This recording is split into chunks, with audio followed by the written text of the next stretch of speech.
Hello everyone, Sakshi here. I welcome you all on मेहनती बच्चे. आज के लेक्चर में हम मल्टी डायमेंशनल पावर्टी इंडेक्स 2019 को डिस्कस करेंगे. आप इस टॉपिक से आने वाले एग्ज़ाम्स में क्वेश्चन एक्सपेक्ट कर सकते हो because this topic is very very important. Okay, so start करते हैं आज का लेक्चर. सबसे पहले हम देखते हैं कि जो ये मल्टी डायमेंशनल पावर्टी इंडेक्स है ये है क्या. अगर हम इसको ध्यान से देखें, इसमें दो टर्म्स का यूज़ हुआ है, multi dimensional and poverty.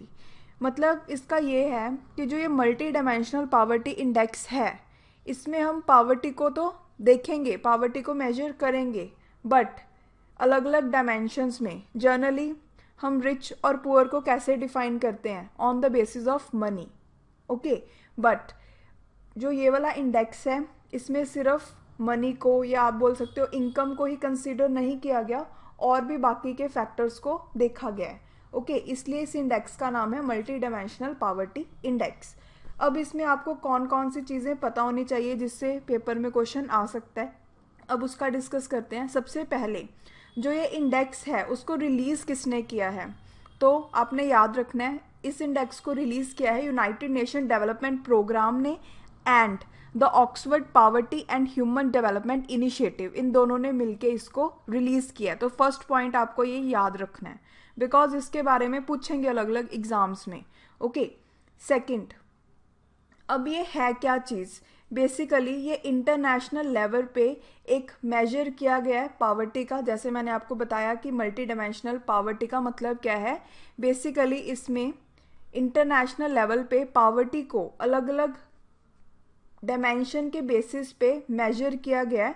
Okay, और बेसिकली जो ये इंडेक्स है इसमें 101 डेवलपिंग कंट्रीज़ को लिया गया है, जो कि अगर हम देखें तो ग्लोबल पॉपुलेशन का 76% है.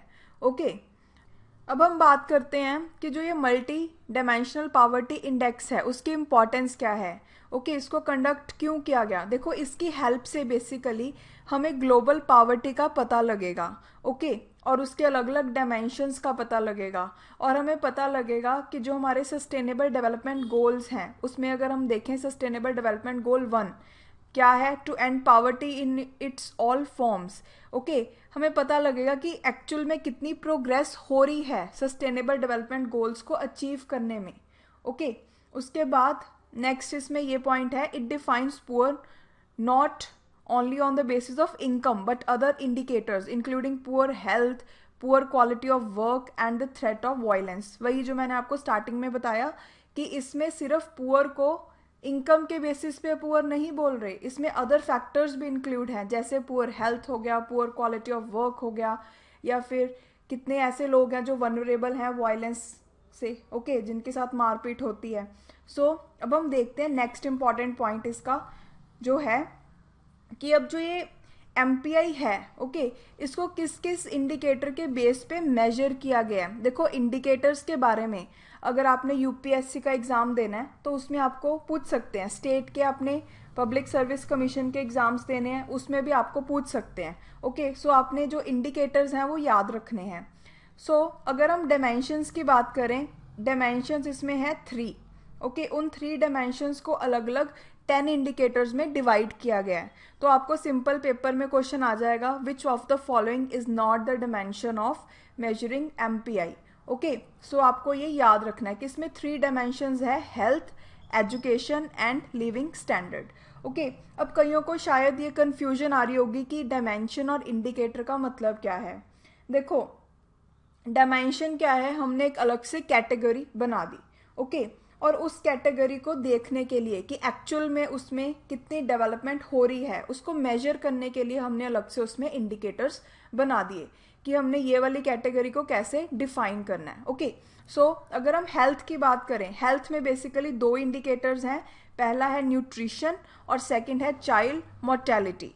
ओके, नेक्स्ट अगर हम एजुकेशन की बात करें, एजुकेशन में क्या है, उसमें भी 2 इंडिकेटर्स हैं. कौन कौन से, ईयर्स ऑफ स्कूलिंग कि बच्चे कितने साल स्कूल जा रहे हैं. नेक्स्ट इज स्कूल अटेंडेंस और उनकी वहाँ पे अटेंडेंस कितनी है. ओके, उसके बाद नेक्स्ट है लिविंग स्टैंडर्ड. लिविंग स्टैंडर्ड में हमारे पास क्या क्या है, कुकिंग, फ्यूल, उसके बाद improved sanitation, next safe drinking water, then electricity, then flooring. अब यहाँ पे फ्लोरिंग का मतलब क्या है? फ्लोरिंग मीन्स कि कितने ऐसे लोग हैं जिनके पास कच्चा मकान है और कितने ऐसे लोग हैं जिनके पास पक्का मकान है।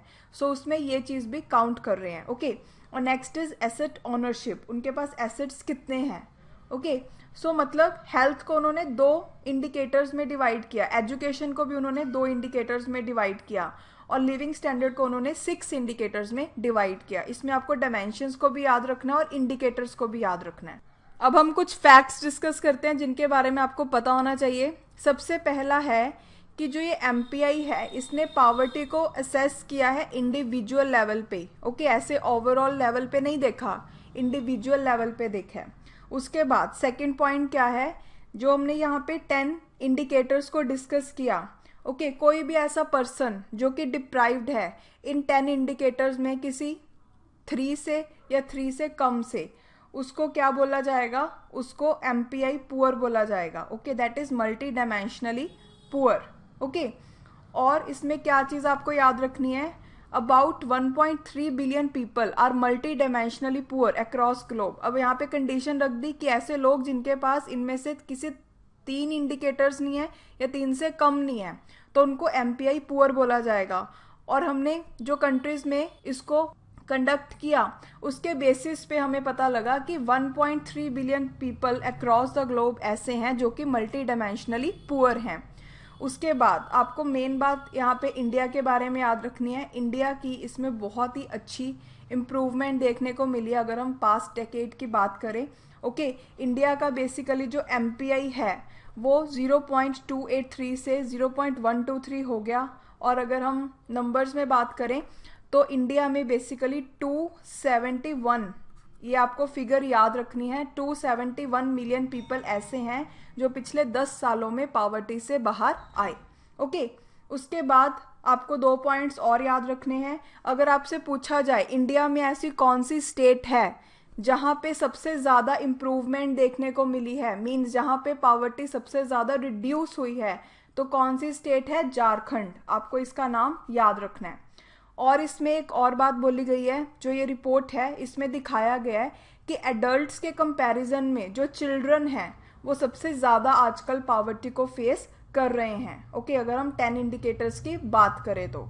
ओके, सो आज के लेक्चर में हमने मल्टी डायमेंशनल पॉवर्टी इंडेक्स 2019 को डिस्कस किया। जो भी मैंने आपको पॉइंट्स बताए उनको अच्छे से ध्यान में रखें, बिकॉज इन पे आपको क्वेश्चन पूछा जा सकता है।